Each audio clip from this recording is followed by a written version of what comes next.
अस्सलाम वालेकुम नाजरीन, मैं आपके साथ आपकी होस्ट आपकी doctor Huma Chishti, vice president community of homeopaths Pakistan.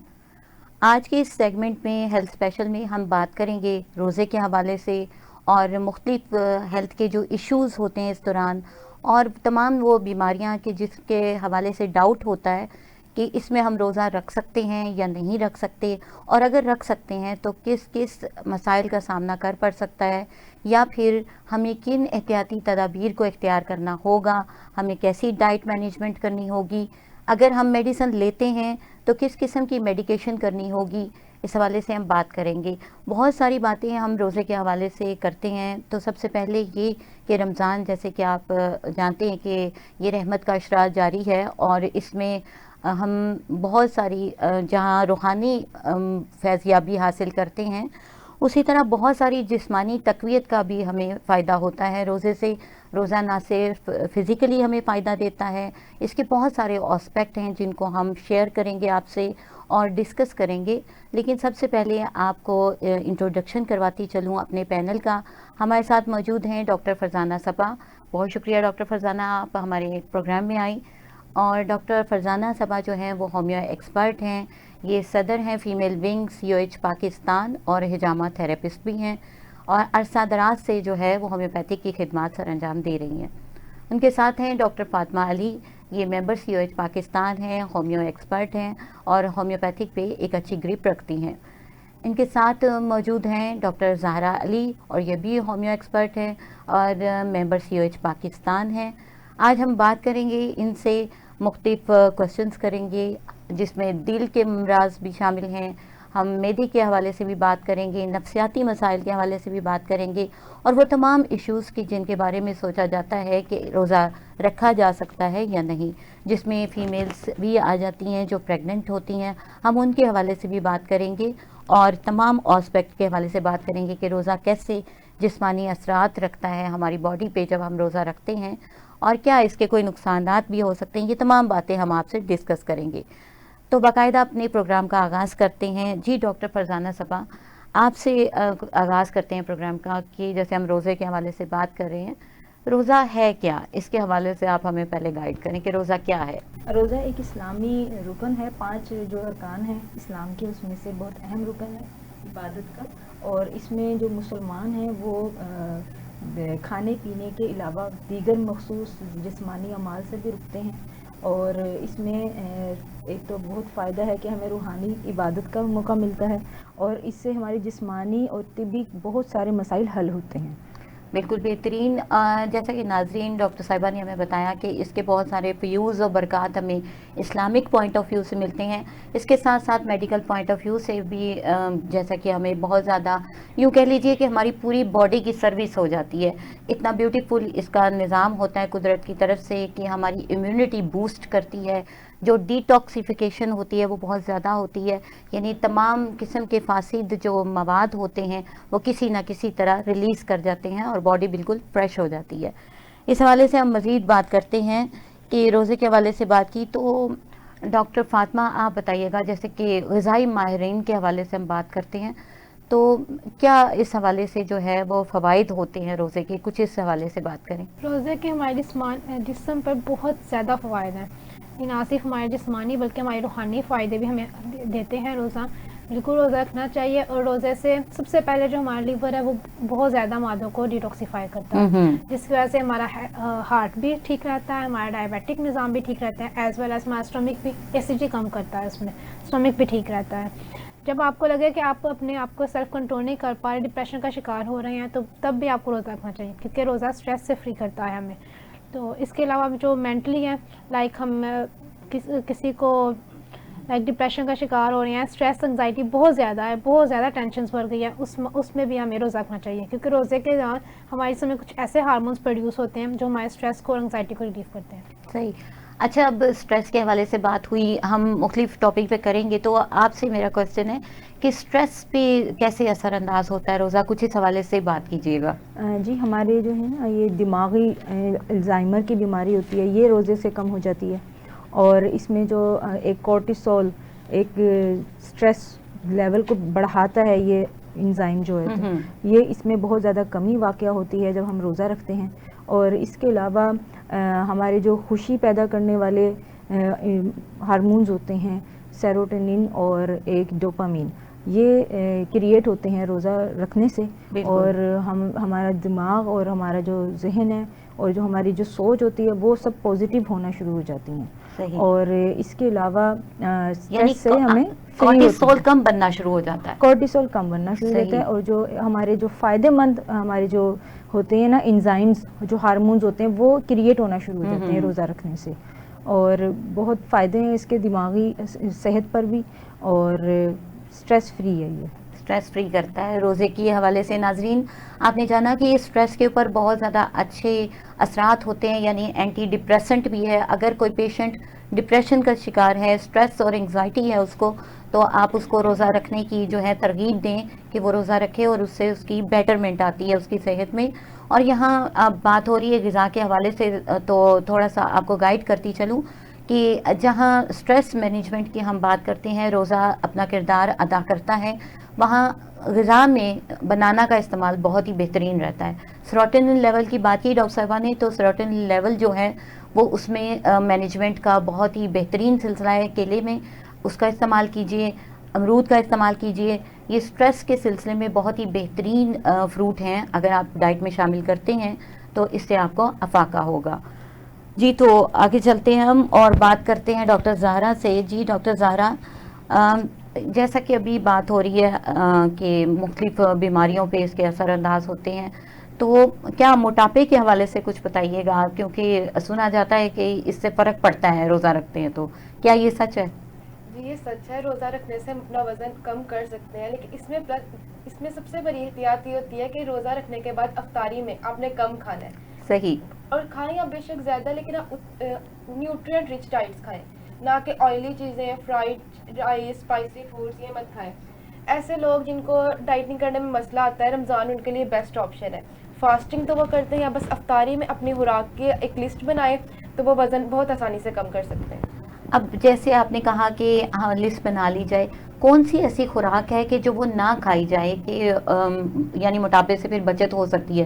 क्योंकि अगर अफ्तारी में आप वही तमाम चीज़ें, जैसा कि बहुत खूबसूरत लगता है, पूरा एक टेबल जो है वो सजावट की जाती है और फुल किया जाता है, वो चीज़ें जो हम साल भर में नहीं खाते वो सारी इंक्लूड की जाती हैं और बड़े अच्छे तरीके से उसमें दही भल्ले का आइटम हो गया, उसमें पकोड़े समोसे वगैरह हो गए, फ्राइज़ भी शामिल हैं हर तरह का।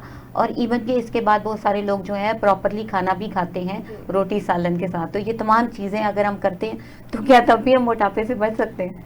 नहीं, फ्राइड चीज़ों को तो आपको बिल्कुल अवॉइड करना पड़ेगा। उसके अलावा आप फ्रूट चाट बना लें, 1-2 फ्रूट अंदर ऐड कर लें, एप्पल ऐड कर लें, गावा ऐड कर लें या बनाना ऐड कर लें। बनाने का फ़ायदा ये होगा कि सारा दिन में जो आपकी एनर्जी लेवल लो होगा वो उसको हाई करेगा।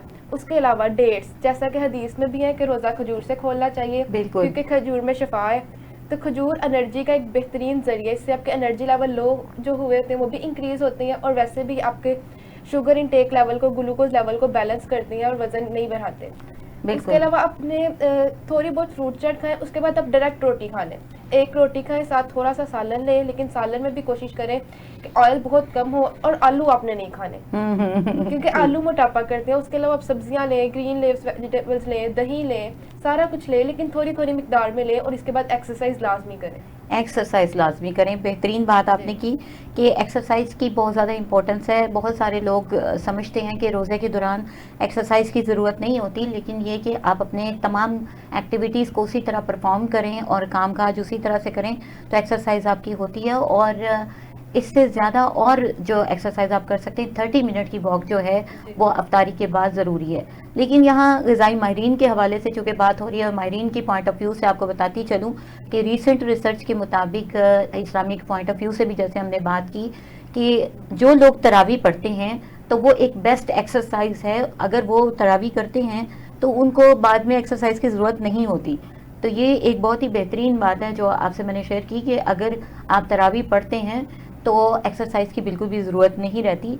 अदरवाइज़ 30 मिनट की जो है वॉक वो ज़रूरी है कि अगर आप करते हैं तो बेहतरीन हो जाता है सिलसिला, और वो तमाम जो कैलोरीज बढ़ जाती हैं और कार्बोहाइड्रेट्स आप ज़्यादा जब मिकदार में ले लेते हैं तो वो जस्टिफाई हो जाते हैं। यहाँ पर डेट्स के हवाले से बात हुई, खजूर के हवाले से, तो नाजरीन आपको बताती चलूँ कि खजूर रिच सोर्स ऑफ पोटेशियम है और पोटेशियम की मिकदार बहुत ज़्यादा ज़रूरी होती है हमारी बॉडी में, क्योंकि वो थकावट और थके थके का रहने का एहसास और वीकनेस का जो एहसास होता है रोज़े में, वो नहीं होता जब हम पूरी एनर्जी हमारी फुलफिल हो जाती है खजूर खाने से। खजूर में तकरीबन 11 ग्राम कार्बोहाइड्रेट होता है और ये फुली आपकी तवानाई को बरकरार कर देता है। यहाँ खजूर की बात हो रही है तो डॉक्टर फरजाना आपसे मैं पूछना चाहूँगी कि हम सब बात कर रहे हैं खजूर के हवाले से खानी चाहिए। अभी हमारा जो प्रोग्राम है वो डायबिटिक पेशेंट्स भी देख रहे होते हैं, तो क्या खजूर के हवाले से वो फिर सोचते हैं कि क्या हम भी खजूर खा सकते हैं, इस नेमत से मुस्तफ़ीद हो सकते हैं या नहीं, इस हवाले से आप क्या कहते हैं? जी, जो ज़ियाबतीस के मरीज़ हैं उनको शुगर जो है शुगर लेवल बढ़ाने का सबब बनती है, तो शुगर के मरीज़ जो हैं वो एक डेट ले सकते हैं बस। बिल्कुल सही, और यानी कि वो जो एक मिथ बनी हुई है ना कि बिल्कुल नहीं ले सकते, ऐसा नहीं है जी, वो 1 पीस ले सकते हैं डेट का, तो उससे ये कि उनके एनर्जी लेवल भी सही रहेगा और शुगर को भी वो ज़्यादा तंग नहीं करेगी। सही। मैं ये चीज़ सुबह ही एक रिसर्च नाजरीन देख रही थी, तो उसमें ये है कि खजूर के हवाले से जैसा डॉक्टर साहिबा ने बताया 1 से 2 खजूर भी ली जा सकती हैं, लेकिन यहाँ मैटर करता है कि आपकी डायबिटीज़ जो है वो किस लेवल पे है। आप अपने डॉक्टर से कंसल्ट करेंगे, वो डायबिटिक 1 है टाइप या 2 है, ये तमाम चीज़ें मैटर करती हैं। और फिर ये चीज़ भी कि आपने उसको किस हद तक लेवल किया हुआ है, वो मैनेज्ड है या नहीं। अगर नहीं मैनेज तो फिर आप बेदरेक जो है वो खजूर का इस्तेमाल नहीं करेंगे। 1 खजूर सेफ है, लेकिन 1 से 2 भी ली जा सकती हैं अगर आपका शुगर कंट्रोल है। और ये चीज़ आपको बताती चलूँ कि सहरी में भी ली जाती है, अफ्तार में भी ली जाती है। तो जहाँ ज़्यादा जो रेशो होती है, परेशानी का बायस बनती है शुगर पेशेंट्स के लिए, वो है अफ्तार का टाइम, क्योंकि सहरी के टाइम पे जो ली जाती है वो तमाम डे में यूटिलाइज हो जाता है, मेटाबॉलिज्म हमारा काम करता है और वो तमाम जो सेल्स जो बॉडी में होते हैं उनको यूटिलाइज करता है, तो उसके बाद आपकी शुगर लेवल नॉर्मल होना शुरू हो जाती है।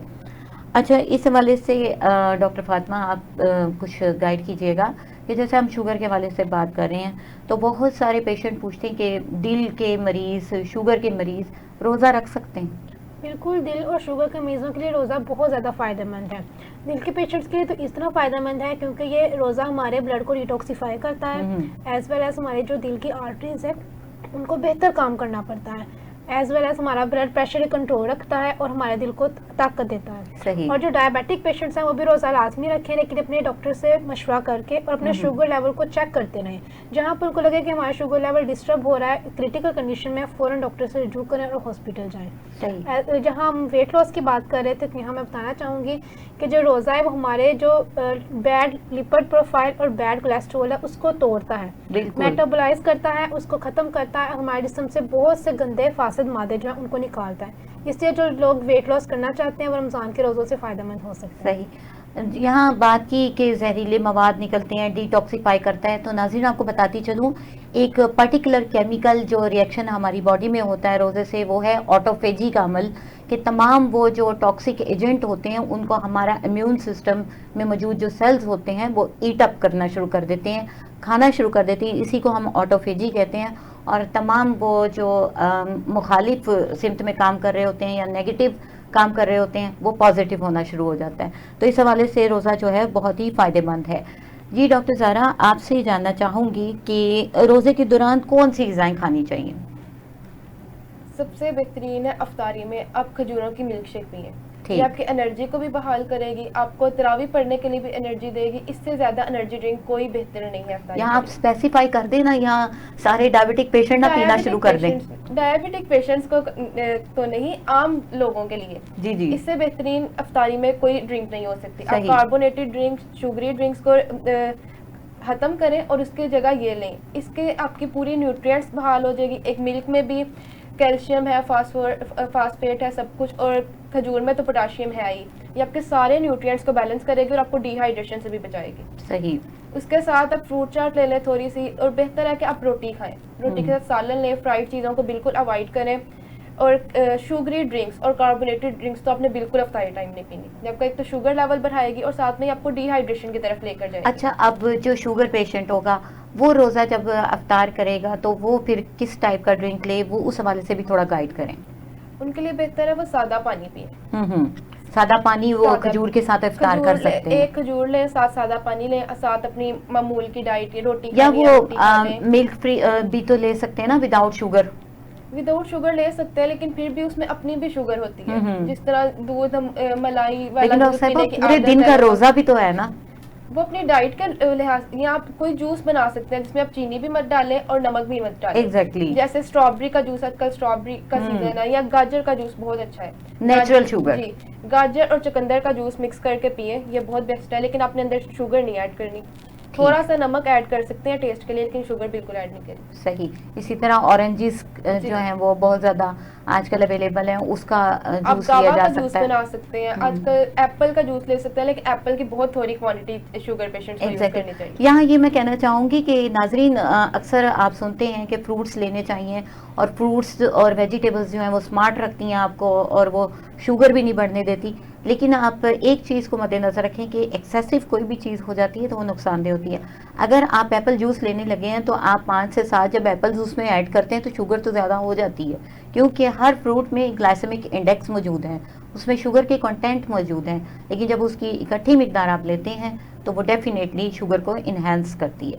यहाँ एक गाइडलाइन देती चलूँ कि जो लोग शुगर के मरीज़ हैं उसके हवाले से, चूँकि बहुत ज़्यादा इम्पोर्टेंट ये टॉपिक है इस हवाले से, शुगर के हवाले से, तो वो लोग सहरी के टाइम में अपना अगर इंसुलिन डिपेंडेंट है तो हाफ यूनिट्स लें, अगर वो यूनिट्स ले रहे हैं। और इसी तरह से अगर वो यानी टाइप 2 पे हैं और कोई मेडिकेशन ले रहे हैं, वो चाहे एलोपैथिक की हैं चाहे वो होम्योपैथिक की हैं, उसमें आपने हाफ डोज लेनी है, यानी आप फुल डोज नहीं लेंगे, क्योंकि तमाम डे जब रोज़ा रखेंगे आपका शुगर लेवल नॉर्मल हो जाएगा। लेकिन अफ्तार टाइम में चूँकि आप उस वक्त एकदम से सब कुछ खाते पीते हैं, एक्सेसिवली आपका एकदम से कैलोरीज अप होती हैं, आपका शुगर लेवल अप होता है, वहाँ आपको ज़रूरत है कि आप अपने जो पूरे यूनिट्स हैं उनका इस्तेमाल करें, अपने डॉक्टर से कंसल्ट करके, और अपनी होम्योपैथिक मेडिसिन है या एलोपैथिक मेडिसिन है उसका इस्तेमाल करें। यहाँ होम्योपैथिक मेडिसिन की बात होती है तो डॉक्टर फरजाना, आप इस हवाले से हमें गाइड कीजिए कि कौन सी होम्योपैथिक मेडिसिन हैं जो कि शुगर लेवल को मेंटेन रख सकती हैं। जी, शुगर लेवल को मेंटेन रखने के लिए जो अगर आप एलोपैथिक मेडिसिन बहुत ज़्यादा हैवी वाली नहीं ले रहे या इंसुलिन पे नहीं गए तो हमारी होम्योपैथी बहुत अच्छा काम करती है।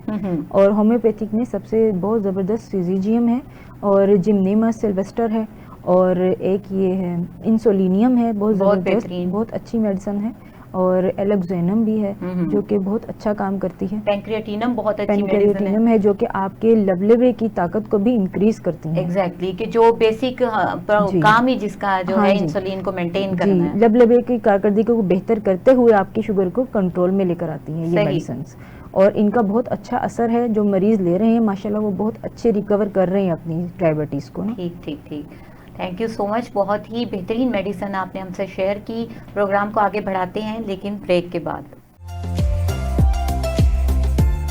जी वेलकम बैक नाज़रीन, बात कर रहे हैं हम रोज़े के हवाले से, रोज़े के ऑस्पेक्ट्स के हवाले से, कि मुख्तलिफ़ बीमारियों में स्पेशली हमने शुगर के हवाले से काफ़ी डिटेल में बात की।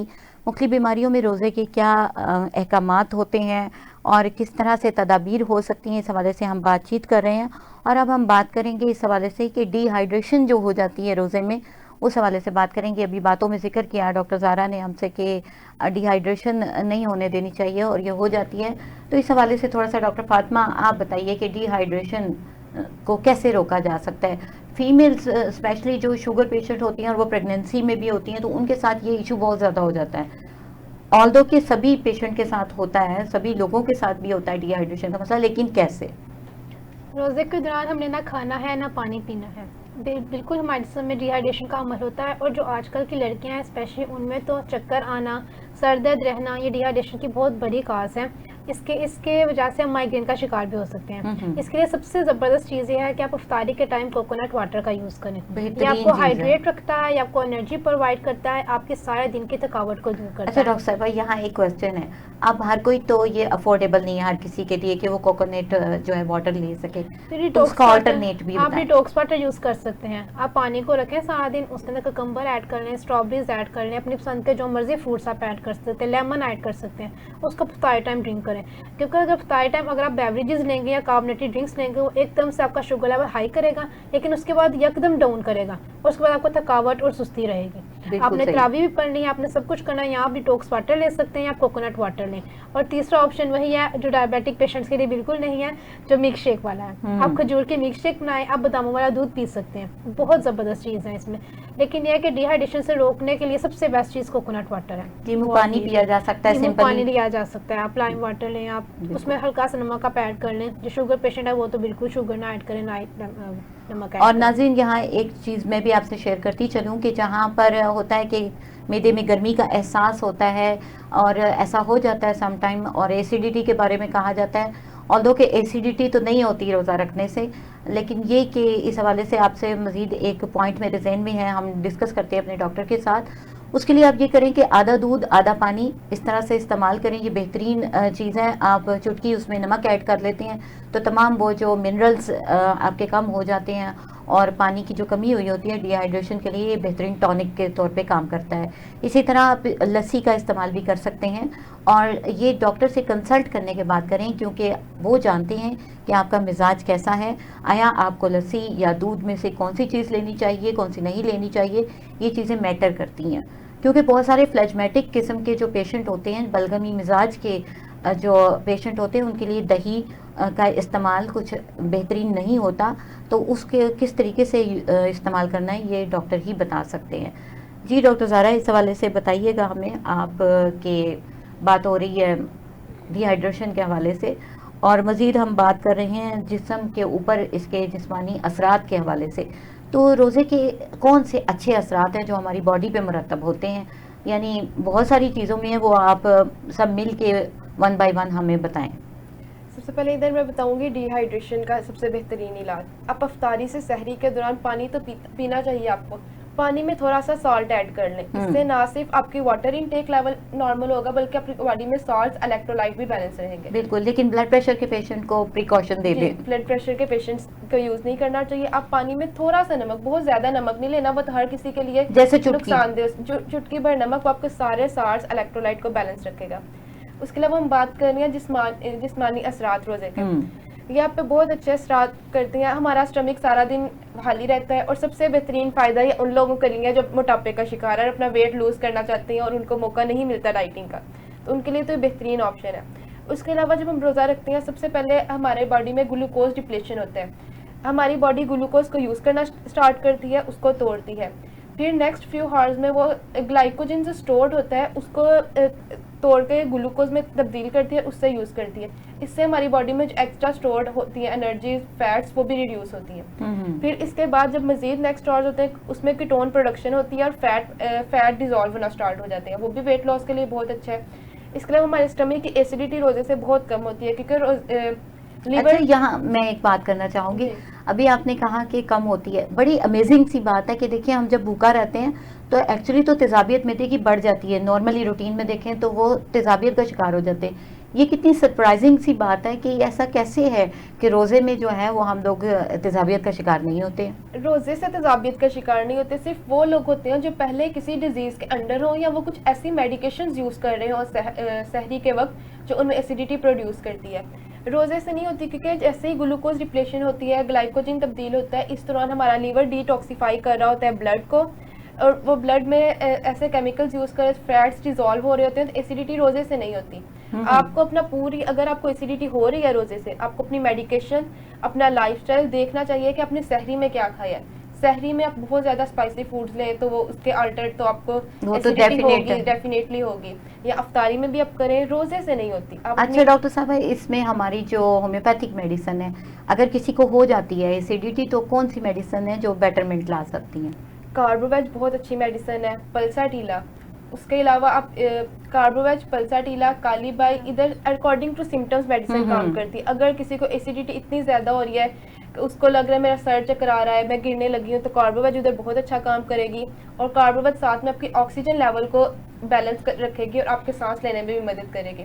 ठीक। अकॉर्डिंग टू सिम्टम्स मेडिसिन, इधर आयरस बहुत अच्छा काम करती है जिनको एसिडिटी होती है, रुबीना बहुत अच्छा काम करती है जिनको एसिडिटी के साथ बहुत ज़्यादा दर्द हो रही है स्टमक में।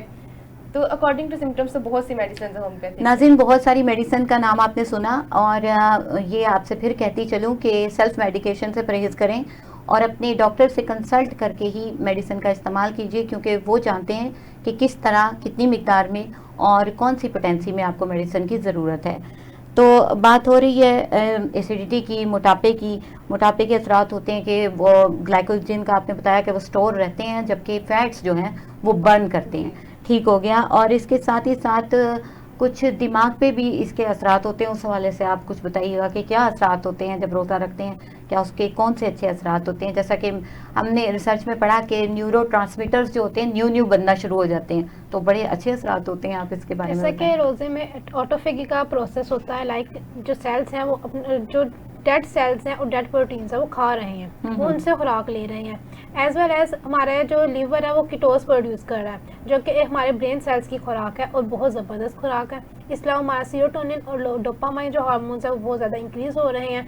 लेकिन हमारा स्लीप साइकिल डिस्टर्ब होने की वजह से हमारा जो कार्टिसोल लेवल है वो डिक्रीज़ तो हो रहा है, लेकिन उसकी वजह से हमें थकावट महसूस होती है। लाइक यहाँ मैं एक बहुत अच्छी सी टिप देना चाहूँगी, जो लोग तरावी पढ़ते हुए थकावट का शिकार होते हैं, उनकी टांगों में दर्द रहता है, आर्निका और स्टॉक्स 200 टाइम्स अपने घर में लाजमी रखें।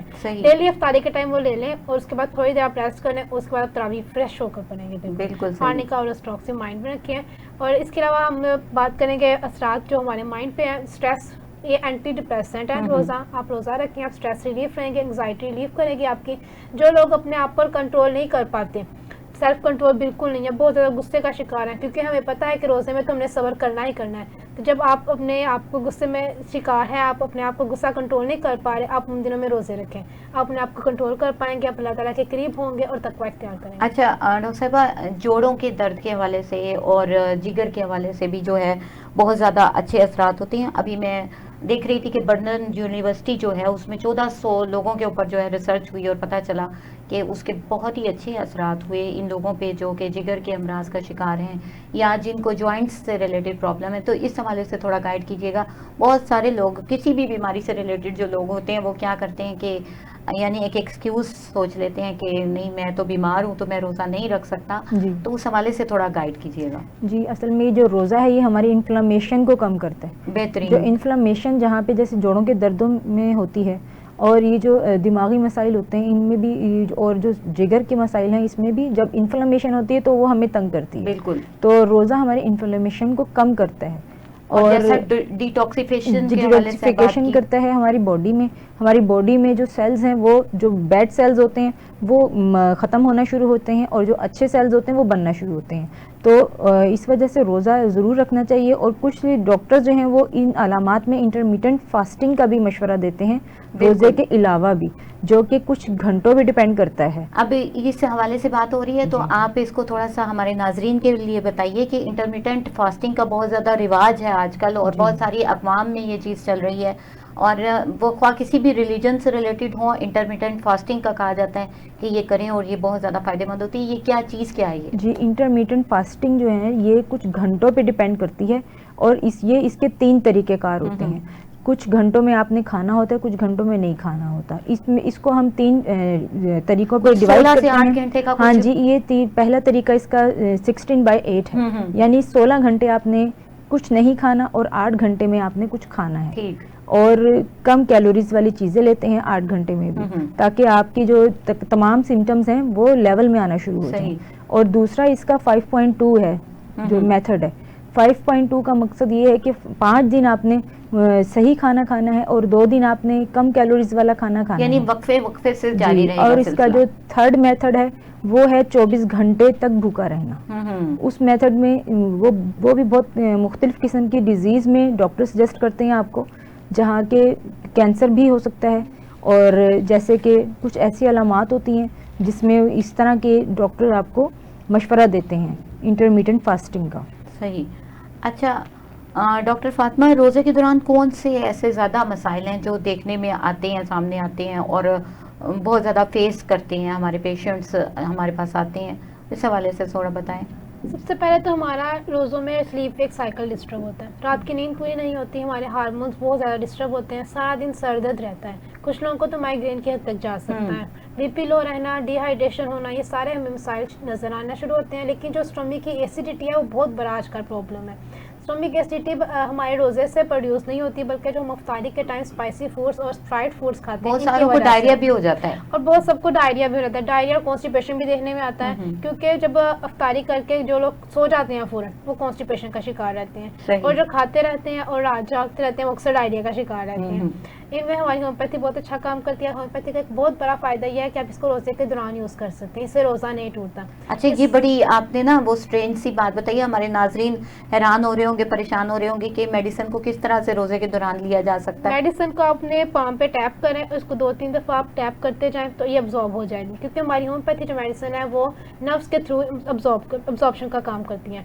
अगर आपका रोजा है, आप फौरन आपको इमरजेंसी में चाहिए, जिस तरह हमारे सर में दर्द है, हमारा बीपी डाउन है, हमें कैम्फर चाहिए होगा, अपने माथे पे 3-4 ड्रॉप्स कैम्फर के डालें, उसको टैप टैप करें, उसको अब्जॉर्ब करें, आप फौरन ठीक हो जाएंगे। इसी तरह से हमें रमज़ान में चाहिए कि अपनी खुराक का भी ख्याल करें, इसके साथ साथ अपनी सेहत का ख्याल करें। जो वेट लॉस करना चाहते हैं उनके बहुत अच्छा ऑप्शन है। और जैसा आपने बात की, जोड़ों के दर्द का लोग बहाना बनाते हैं, रोज़ा जोड़ों के दर्द में बहुत ज़्यादा फायदेमंद है, एज वेल एज ये यूरिक एसिड के लेवल को कंट्रोल करता है, कोलेस्ट्रॉल लेवल को बहुत नॉर्मल क्योंकि ये बैड कोलेस्ट्रॉल को हमारे जिस्म से खत्म कर रहा है। इसके रिजल्ट में हमारा यूरिक एसिड लेवल भी कंट्रोल रहेगा। तो जो जोड़ों के दर्द का बहाना करते हैं वो अपना रोज़ा लाजमी रखें और इससे फ़ायदेमंद हो। अच्छा, अब मुख्तलिफ हवाले से हम बात कर रहे हैं, तो डॉक्टर ज़ारा इस हवाले से बताइएगा कि जैसे एडिक्टेड लोग होते हैं, तंबाकू नोशी का शिकार होते हैं, और इस हवाले से यानी कि रोज़ा कैसे मददगार हो सकता है इसको छोड़ने के सिलसिले में। रोज़ा रखने से निकोटीन क्रेविंग्स कम होती हैं, क्योंकि बड़ी रिसर्च है ये कि जो फ़ायदा रोज़े के ज़रिए इसमें हो सकता है ना, किसी और चीज़ में नहीं हो सकता। निकोटीन क्रेविंग्स कम होती है क्योंकि सारे हार्मोन, जिस तरह पहले बात हुई है, डोपामीन वगैरह का लेवल इंक्रीज होता है, कोर्टिसोल कम होता है, तो इससे निकोटीन क्रेविंग बहुत कम होती है। दूसरा इसकी बात है कि रोज़े से हमारी विल पावर स्ट्रांग होती है। हम जब 16 घंटे के लिए 12 घंटे के लिए खाना पीना छोड़ते हैं तो हमारी विल पावर इतनी स्ट्रांग होती है कि हमें पता होता है कि हमने इस टाइम पे स्मोकिंग भी नहीं करनी। तो वो जब आप 30 डेज़ का एक पूरा पीरियड अपनी विल पावर को ये करते हैं कि मैंने नहीं करनी, तो आहिस्ता आहिस्ता आपकी स्मोकिंग उससे छूट जाती है। उसके अलावा इधर आपको जब आपको पता होता है कि मैं रोज़ा रख रहा हूँ, मैंने अल्लाह के करीब होना है, तो आपके अंदर एक विल पावर होती है, आपके अंदर एक मोटिवेशन होती है कि मैंने ये काम छोड़ना है। तो रमज़ान का पीरियड तो उन लोगों के लिए बहुत अच्छा है, सिर्फ स्मोकिंग नहीं, जो किसी भी किस्म के एडिक्शन, किसी भी बैड एक्शन के एडिक्शन छोड़ना चाहते हैं, रमज़ान उनके लिए बेहतरीन तोहफा है। अच्छा, यहाँ ये चीज़ भी बता दें कि क्या होम्योपैथिक में कोई ऐसी मेडिसिन मौजूद है, क्योंकि बहुत सारे लोग जानना चाहेंगे कि होम्योपैथी नशे से या तंबाकू नोशी से छुटकारा दिलवा सकती है या नहीं। वैसे तो होम्योपैथिक में बहुत ज़्यादा मेडिसिन है इस चीज़ के लिए अकॉर्डिंग टू सिम्टम्स, बट जो 2 मेन मेडिसिन हैं वो एलियम सिपा अच्छा और नक्स वोमिका। ये 2 एडिक्शंस को छुड़वाती है, बल्कि इस हद तक छुड़वा देती है कि वो पूरी जिंदगी दोबारा स्मोकिंग या एवनास्टाइवा बहुत ज़बरदस्त मेडिसिन है इस सिलसिले में। एवनास्टाइवा और नक्स वोमिका भी बहुत अच्छा काम करती है। बिल्कुल सही बात है, क्योंकि उसमें वो सारा ऑस्पेक्ट ही वही है, माइंडसेट ही वही होता है उसी टाइप का। ठीक हो गया। तो इस हवाले से थोड़ा सा हमें ये गाइडलाइन दीजिएगा डॉक्टर फरजाना कि क्या रोज़े के दौरान में जिस्म में कोई कीमियाई तब्दीलियाँ भी आती हैं। जी, कीमियाई तब्दीलियाँ भी वाज़े होती हैं रोज़े के दौरान। इसमें ना जैसे हमारे सेल्स बहुत ज़्यादा अच्छे रिपेयर तरीके से होते हैं, रिपेयर हो रहे होते हैं। आपने रिपेयरिंग का कहा तो वो भी हम सुनते हैं कि यानी ब्यूटी क्रिएटिंग जो सेल्स है ना वो बहुत ज़्यादा इनहेंस होते हैं। जी, इससे आप एंटी एजिंग जो सेल्स हैं वो ज़्यादा प्रोड्यूस होते हैं। और एक आपकी इसमें लंबी उम्र का भी बहुत वो होता है कि रोज़ा रखने से रिसर्च की गई है कि आपकी उम्र लंबी होती है और आपकी स्किन फ्रेश हो जाती है और चेहरा आपका चमकदार और ग्लोइंग हो जाता है, यानी कि ब्यूटीफाई हो जाता है। हाँ जी। ठीक हो गया। अच्छा डॉक्टर फातिमा, आप एक चीज़ रह गई गुर्दों के हवाले से, हम जानना चाहेंगे कि गुर्दे के मरीज़ जो हैं वो अक्सर औक़ात परेशान होते हैं और उनको कहा जाता है कि रोज़ा ना रखें। जो लोग नहीं इल्म रखते तो वो ये बात कह देते हैं, तो क्या वाकई रोज़ा रखना चाहिए उन्हें या नहीं रखना चाहिए, या कैसे रख सकते हैं? According to sign and symptoms उनकी कंडीशन पर डिपेंड करता है कि वो रोज़ा रखें या ना रखें। अब गुर्दे का थोड़ा बहुत प्रॉब्लम है, यानी किडनी स्टोन में आ रहा है या नेफ्राइटिस में, तो वो रोज़ा ज़रूर रखें, लेकिन अपनी डाइट को साथ बैलेंस करें। अपनी सहरी और इफ्तारी में हेल्थी डाइट खाएं और रोज़ा सारा दिन वो रख सकते हैं। लेकिन अगर उनको गुर्दों का ज़्यादा प्रॉब्लम है, लाइक वो अब जैसे पानी के हवाले से ना देखें पूरा दिन पानी नहीं होता, तो उस हवाले से मैं जानना चाहूँगी। फिर वो रोज़ा अवॉइड करें। जैसे कि डायलिसिस का पेशेंट है तो वो रोज़ा बिल्कुल नहीं रख सकता। अगर उनको बहुत ज़्यादा पेन है वो रोज़ा ना रखें। जिन दिनों में उनकी तबीयत ठीक है, वो मेडिसिन ले रहे हैं, उन दिनों में वो रोज़े रख सकते हैं। सही, यानी कि डॉक्टर से कंसल्ट करते हुए फिर आप तो ये काम आप करेंगे। जी। अच्छा, डॉक्टर ज़हरा, आप इस हवाले से हमें बताइए कि होम्योपैथी रोज़े के में कैसे मददगार हो सकती है, उसको यानी शॉर्टली आप बताएं मुख्तलिफ एस्पेक्ट के हवाले से। सबसे पहले जो मेन मसला है डिहाइड्रेशन, इधर नेट्रोमेयर बहुत अच्छा काम करती है, वो आपके सारे न्यूट्रिएंट्स, साल्ट्स, इलेक्ट्रोलाइट को बैलेंस रखती है। सही। दूसरा मसला आता है अफ्तारी के बाद बहुत ज़्यादा थकावट हो जाती है, हमसे तरावी नहीं पड़ी जाती, आर्निका, रेस्टॉक्स, इन दोनों को आप मिक्स करके पिए, आप में एनर्जेटिक आ जाएगी। तीसरा आता है कि हमें चक्कर आते हैं, हमारे सर दर्द होता है, इधर जेलसीमियम, एंड्रेटम नाइट्रिकम, जिंकीगो बाइलुबा, ये तीनों बहुत अच्छा काम करेगी, आपके माइंड को रिलैक्स करेगी, काम करेगी और आपको चक्कर वगैरह नहीं आएंगे। अगर किसी को कॉन्स्टिपेशन का इशू आ रहा है या एसिडिटी का आ रहा है, इधर आयरस, रुबाइना, कार्बोवेज, पल्साटिला, ये सारी मेडिसिन काम करेंगे। According to symptoms medicine change होती जाएंगी, हर मसले का हल है। ठीक हो रोजा गया। आपने नहीं छोड़ना, हर मसले का हल मौजूद है। नाज़रीन, आपको ये बताती चलूँ कि जहाँ तमाम हवालों से हमने सैर हासिल गुफ्तगू की, लास्ट में आपको ये बताती चलूँ कि कोई ऐसी ग़िज़ाएँ भी होती हैं कि जो नहीं खानी चाहिए, उनमें हमने तली हुई आइटम्स के हवाले से आपको बताया कि फ्राइड फूड जो हैं वो नुकसानदेह हो सकती हैं, और जो डब्बे के कैंड जो जूसेस होते हैं, बोतलें पीने का जो रिवाज होता है, ये तकलीफ़ देह साबित हो सकता है और तमाम किस्म के पेशेंट्स के लिए, तमाम लोगों के लिए। इसके अलावा लास्ट बात ये कि डिहाइड्रेशन से बचने के लिए कैफ़ीन और चाय का इस्तेमाल कम रखेंगे तो आप डिहाइड्रेशन से बच सकेंगे और अच्छे तौर पे रोज़े आप गुजार सकेंगे। तो नाजरीन, आज के लिए इतना ही, और हमारे तमाम पैनल का बहुत शुक्रिया आपके आने का। आप फिर किसी नेक्स्ट टॉपिक पे बात करेंगे अगले हफ्ते आपके साथ। इजाज़त दीजिए, अल्लाह हाफिज़।